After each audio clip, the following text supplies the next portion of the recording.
शंकर का एक अवतार श्री हनुमान जी महाराज है। हनुमान जी महाराज को 3 तरह की माला समर्पित होती है। एक आंकड़े के पत्ते की, दूसरी बेलपत्र के पत्ते की, तीसरी पीपल के पत्ते की। ये 3 तरह की माला जब शंकर हनुमान जी महाराज को समर्पित होती है। आंकड़े की माला महाराज, आंकड़े के पत्ते की जो माला होती है, ये माला कार्य की सिद्धि के लिए होती है। इसमें एक एक आंकड़े के पत्ते पर सीताराम लिखा जाता है।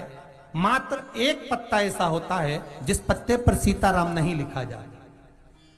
108 पत्ते में से एक पत्ता, बस उस पत्ते को हथेली में रखकर उल्टा हाथ आपको रखना है और अपनी कामना कर कर उस पत्ते को बांध देना है।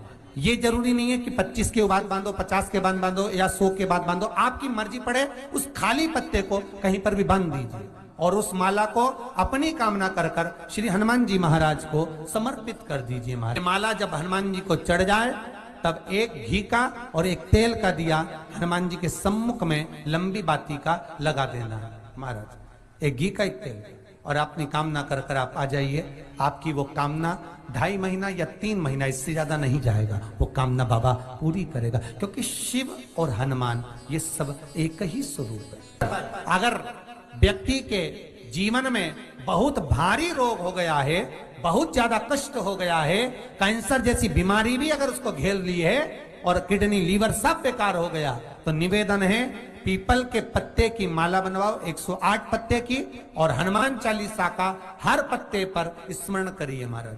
आप हनुमान चालीसा पढ़ते जाओ, माला में गांठ लगाते जाइए, और वो माला जो व्यक्ति कैंसर से पीड़ित है, हाथ का स्पर्श कराइए और शंकर को चढ़ाइए। केवल अष्टमी तिथि के दिन ये माला समर्पित होना चाहिए, शुक्ल पक्ष की अष्टमी के दिन। आप 2 या 3 अष्टमी को कर कर देखिए, अपने आप दवाई लगना प्रारंभ होगी। कैंसर जैसा रोग भी धीरे धीरे समाप्ति पर आएगा महाराज। पर करना शुक्ल पक्ष की अष्टमी को ही महाराज। कोई बच्चा एग्जाम में बैठ रहा है, सीए की पढ़ाई कर रहा है, कोई बहुत बड़े एग्जाम में बैठा, पास हो ही नहीं रहा, बहुत हार गया, बेलपत्र की माला चढ़ाई। पर बेलपत्र की जो माला है वो केवल प्रदोष पर चढ़ती है श्री हनुमान जी महाराज। आप बेलपत्र की माला चढ़ाओ, 108 बेलपत्र आप श्री शिवाय नमस्तुभ्यम मंत्र का जाप कर कर गांठ लगाकर भगवान श्री हनुमान जी महाराज के सामने पहुंचकर माला को सीधी रखकर, जो व्यक्ति एग्जाम में बैठ रहा है, नौकरी के लिए, अन्य पढ़ाई के लिए, अगर कंपटीशन एग्जाम में भी बैठ रहा है, तो माला को हनुमान जी महाराज, और हनुमान जी कौन से होना चाहिए? पूर्वमुखी। हनुमान दक्षिण मुखी नहीं चाहिए, पूर्व में जिन हनुमान जी का मुख हो वो माला ऐसी समर्पित कर कर हनुमान चालीसा का पाठ कर कर 3 बार स्मरण कर कर माला श्री हनुमान जी को पहना दीजिए। ऐसा कोई एग्जाम नहीं जिसमें से आप निकल ना पाए महाराज, पर करना आपको पड़ेगा। प्रदोष का दिन होना चाहिए, प्रदोष के दिन भगवान, और प्रयास जहां तक हो सके प्रदोष काल में अगर चढ़ाएंगे तो ज्यादा फलदायी रहेगा। रतिमान, मतिमान, कैतुमान, रतिमान, ऐसे हनुमान जी के 5 भाई और तो 6 भाइयों का जन्म हुआ है। 6 भाई भगवान का भी कम नहीं देता, अधिक ना। और आज भी नियम है महाराज, जिसकी फैक्ट्री नहीं चलती हो, प्रॉपर्टी की आप खरीदारी बेचादारी करते हो, प्रॉपर्टी से जुड़ा हुआ काम करते हो, या लोहे से जुड़ा हुआ करते हो, या फैक्ट्री आदि का कर्म करते हो, कोई मैन्युफैक्चरिंग करते हो, वो नहीं चल रहा, तो हनुमान जी के उल्टे पांव का सिंदूर लीजिए और हनुमान जी के दूसरे नंबर के भाई गतिमान का नाम लीजिए। किसका नाम लेना है? गतिमान। गतिमान का नाम लेकर फैक्ट्री के बाहर या फैक्ट्री पर एक स्वस्तिक का निर्माण कर दीजिए, हनुमान जी के उल्टे पांव के सिंदूर और गतिमान का नाम लेकर। कभी आपकी फैक्ट्री कोई काम नहीं निकालेगी, उन्नति की ओर ही निकल जाएगी, कभी घाटे की ओर नहीं जाएगी। गतिमान, रतिमान, केतुमान, मतिमान, ये जितने भी नाम है हनुमान जी के भाइयों के, ये सब कल्याण करते हैं। एक एक नाम कल्याण करते हमारे, एक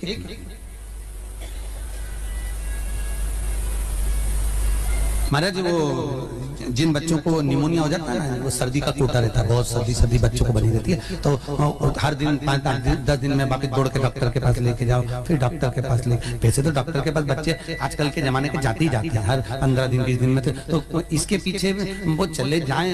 एक हास्य व्यंग में हमसे पूछा किसी ने, महाराज जी आज के बच्चे बार बार हॉस्पिटल डॉक्टर के क्यों जाते हैं? तो हमने कहा देखो भैया, बच्चा जहाँ जन्म लेता है उनसे प्रेम ज्यादा होता है। पहले नानी के घर में पैदा होता था, इसलिए नानी के घर ज्यादा जाता था। दादी के घर में ज्यादा पैदा होता था, इसलिए दादी के घर ज्यादा जाता था। आज के बच्चे हॉस्पिटल में ज्यादा पैदा होते हैं, इसलिए हॉस्पिटल ज्यादा घूमने जाते हैं। ये हास्य। पर यदि बच्चे को सर्दी ज्यादा होती है, निमोनिया ज्यादा होता हो, ठंडा का कोटा ज्यादा रहता हो, तो पीपल के 5 पत्ते महाराज उस पर घृत लगाकर हनुमान जी के 3रे नंबर के भाई व्रतिमान का नाम लेकर, व्रतिमान का नाम लेकर बच्चे की छाती पर एक वस्त्र से उसको बांध दीजिए, रात्रि भर बंधे रहने दीजिए महाराज। और बांधना कौन से दिन है? 12 तिथि को, बस एक बार बांधना, उसके बाद सर्दी का कोटा नहीं रहता महाराज। बच्चा स्वस्थ अपने आने। व्रतिमान हनुमान जी महाराज के जितने भी भाई हैं, सबका आनंद सुख चरणारविंद का सुख देने वाला भगवान श्री हनुमान जी महाराज चैत्र की पूर्णिमा के दिन प्रकट होते हैं। महाराज पवन तनय संकट हरन मंगल मूरत रूप, राम लखन सीता सहित हृदय बसौ सुर। श्री हनुमान जी महाराज का प्रागट्य होता है, चारों तरफ सुख ही समाहित हो जाता है, आनंद ही आनंद स्थापित हो जाता है चारों। अब दोनों में अंतर देखिए। हनुमान जी की जब स्तुति गाई जाती है तो बोला जाता है विद्यावान गुणी अति चातुर। फिर से बोलो एक बार लाइन से, विद्यावान गुणी अति चातुर। हनुमान जी विद्यावान थे और लंका का राजा रावण विद्वान था। क्या था? जम के बोलो विद्वान। ये विद्यावान, वो विद्वान। तो एक प्रश्न सामने खड़ा होता है कि विद्यावान और विद्वान में क्या अंतर है? हनुमान जी विद्यावान गुणी अति चातुर, रावण विद्वान, तो दोनों में अंतर क्या है? विद्वान ये भी विद्वत्ता से विद्वत्ता, वो भी पढ़ा लिखा, ये भी पढ़ा लिखा। अष्ट सिद्धि नवनिधि उनके पास में, इसके पास। तो फिर अंतर क्या है? तो शिव महापुराण की कथा कहती है, जिस व्यक्ति को पढ़ कर विद्या अर्जन कर हो पढ़ाई करते करते करते करते करते करते अच्छा पद जब मिल जाता है और उसको जब अहंकार आ जाता है तो वो विद्वान हो जाता है। और जिसको पढ़ कर खूब अच्छी सिंहासन भी मिल गया, उसके बाद भी उसका चित्त वृत्ति नम्र होता चले जाता है, तो वो विद्यावान हो गया। विद्वान में अहंकार है, विद्यावान में नम्रता है। बहुत ध्यान देना हमारा। कई लोगों को पढ़े लिखते थे अप टू डेट बन के हमारे बराबर कोई अहंकार आ गया, मतलब तुम विद्वान हो, बहुत विद्वान हो, मना नहीं है, तुम्हारे में विद्वत्ता की कमी नहीं है। सारे वेद पुराण शास्त्र सब तुम्हारे में भरे हुए हैं, सारी पढ़ाई लिखाई तुमने भरी हुई है, तुम बहुत विद्वान हो। पर विद्वत्ता अहंकार को लेकर जाती है, और विद्यावान का जो विद्या को ग्रहण करता है उसके भीतर नम्रता आती चली जाती है। नम्रता। कोई व्यक्ति ऐसा होता है जिसके पास भगवान पैसा खूब देता है तो उसको नम्रता देता है, खूब नम्रता, इतना प्रेम से बोलेगा, इतना मीठा बोलेगा, और बोले साहब और मेरे लिए कोई सेवा हो तो बता दो, और बोलिए साहब, इतनी नम्रता। और किसी के पास में अहंकार इतना ज्यादा आ जाता है धन के साथ में कि वो किसी गिनता ही होगी नहीं। बिल्कुल ऐसा लगे जैसे भेरू पे सिंदूर चढ़ा, एकदम गिनते। तो दोनों में अंतर है, दोनों। नम्रता अगर आपके भीतर पढ़ाई लिखाई के साथ में, विद्या के साथ में आ रही है तो समझ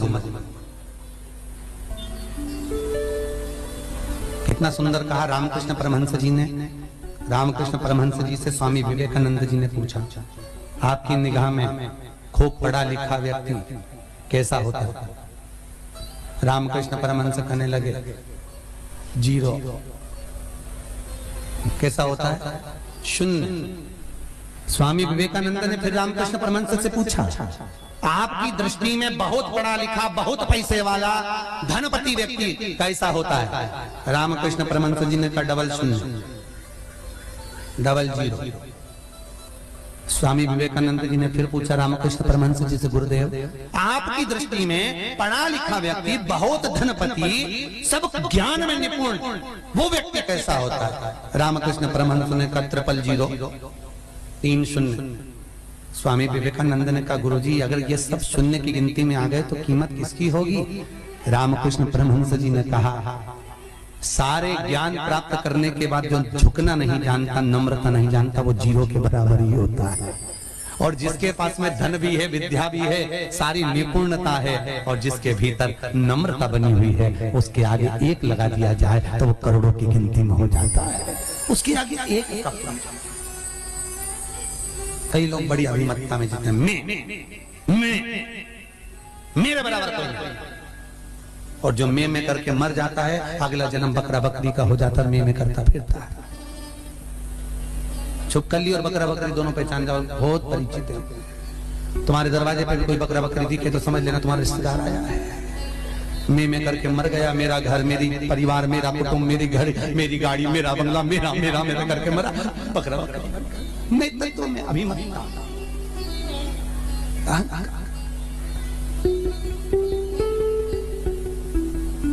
गुरु नानक देव जी महाराज का शब्द याद करो, कुछ भी मेरा नहीं है, सब कुछ तेरा, सब कुछ तेरा। इसलिए बोले सो निहाल, सब कुछ तेरा है, हमारा कुछ है,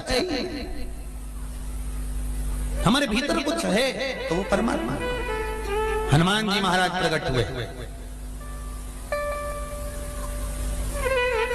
और अष्ट सिद्धि, कितनी? अष्ट सिद्धि, नवनिधि। कितनी निधि? 9 निधि हनुमान जी के पास में थी। अष्ट सिद्धि 9 निधि, और उस 9 निधि में सबसे ज्यादा सुंदर निधि जो दुनिया के हित की है वो है नील निधि। कौन सी निधि? 9 निधि में से एक निधि का नाम है नील निधि।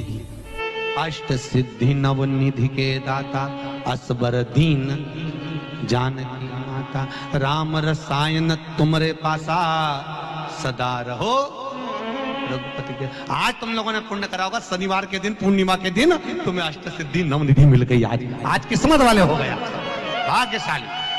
अष्ट सिद्धियां नवनिधियां प्राप्त हो गई। गाते गाते पूरी जिंदगी हो गई थी, रोज हनुमान चालीसा पढ़ते थे, रोज बोलते थे अष्ट सिद्धि नवनिधि की दाता। अष्ट सिद्धि थी कौन सी, नवनिधि थी कौन सी? बच्चे पूछे तो बता तो सकते हो कि अष्ट सिद्धि ये है, नवनिधि ये है, और किस किस चीज का क्या क्या लाभ है। अष्ट सिद्धि मालूम है? अरे जल्दी बोलो, नहीं मालूम? लिखना चालू करो बाकी। अष्ट सिद्धियां, पहली अनिमा, दूसरी महिमा, तीसरी गरिमा। अष्ट सिद्धियों में पहली अणिमा, दूसरी महिमा, तीसरी गरिमा। ये हनुमान जी महाराज की जो अष्ट सिद्धियां हैं, इन सिद्धियों के लिए आपको ज्ञात होना चाहिए, हनुमान जी महाराज के जब घर में तुम रोज हनुमान चालीसा का पाठ करती हो, आज एक दिन हो गया, कल दूसरा दिन हो गया, तीसरा दिन हो गया, कैलेंडर में जो पंचांग हो, कैलेंडर हो, उस कैलेंडर में एक निशान बनाकर रखो कि आपके 108 जब पाठ पूरे हो जाएं, तब 108 बाती आप हनुमान जी महाराज की इन अष्ट सिद्धियों के नाम से लगा दी। जिंदगी में आपका कभी बाल बांका नहीं हो सकता और आपकी उन्नति को कोई रोक नहीं सकता, यह पक्का है। अष्ट सिद्धियां नवनिधियां 108 जब हनुमान चालीसा के पाठ हो जाए। और कभी कभी व्यक्ति के जीवन में ऐसा भी होता है कि भाई उसको बहुत तकलीफ आ जाती है कि मेरी दुकान नहीं चल रही, व्यापार नहीं चल रहा, मेरे साथ अच्छा नहीं हो रहा, मेरे को तकलीफ आ गई, शनि बढ़ गया, ये हो गया, ढैया हो गया, 7.5 हो गया, बड़ा तकलीफ, कहीं गिर रहा, कहीं पड़ रहा, तो उस व्यक्ति को 108 पाठ एक साथ कर लेना चाहिए। आज बैठा सुबह से शाम तक में 108 पाठ करके और फिर ये अष्ट सिद्धियों की बाती लगा दे। पर अष्ट सिद्धियों की जो बाती लगती है घृत में है, घी घृत, अष्ट सिद्धि, तो ये बाती। तो पहली अणिमा सिद्धि, दूसरी महिमा, तीसरी गरिमा, चौथी लघिमा, चौथी है लघिमा, पांचवी प्राप्ति,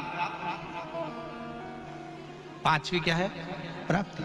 छठी प्राकंभ, छठी है प्राकंभ। सातवीं है ईर्षत्व, ईर्षत्व। और आठवीं है वशिष्व, आठवीं है वशिष्व। ये हनुमान जी महाराज की 8 सिद्धियां और 9 निधियां। पूरी हनुमान चालीसा की एक एक चौपाई में एक एक चीज से एक एक बीमारी का इलाज है, एक एक बीमारी का। महाराज हनुमान चालीसा की एक एक चौपाई से एक एक बीमारी का। हमारे जीवन को हम चौपाइयों के क्रम से एक एक शब्द का भान करें कि वो उससे हमें प्राप्ति क्या है। अष्ट सिद्धि नवनिधि किस जगह पर स्कंद जी दे रहे हैं? नवनिधियां जहां पर सेतु बंद हुआ, जहां पर सेतु। तो आप रामेश्वर जाएं, पुराने डाकघर के पास में आज भी 9 शिलाएं नवनिधि के लिए स्कंद देव ने वहां विराजमान करी थी। वहीं हनुमान जी महाराज ने जलपान करा था, वो स्थान। श्री शिवाय नमस्तुभ्यं भक्तों, अगर आपको यह जानकारी अच्छी लगी हो तो प्लीज़ हमारे चैनल को सब्सक्राइब करिए और वीडियो को शेयर करिए। धन्यवाद। श्री शिवाय नमस्तुभ्यं।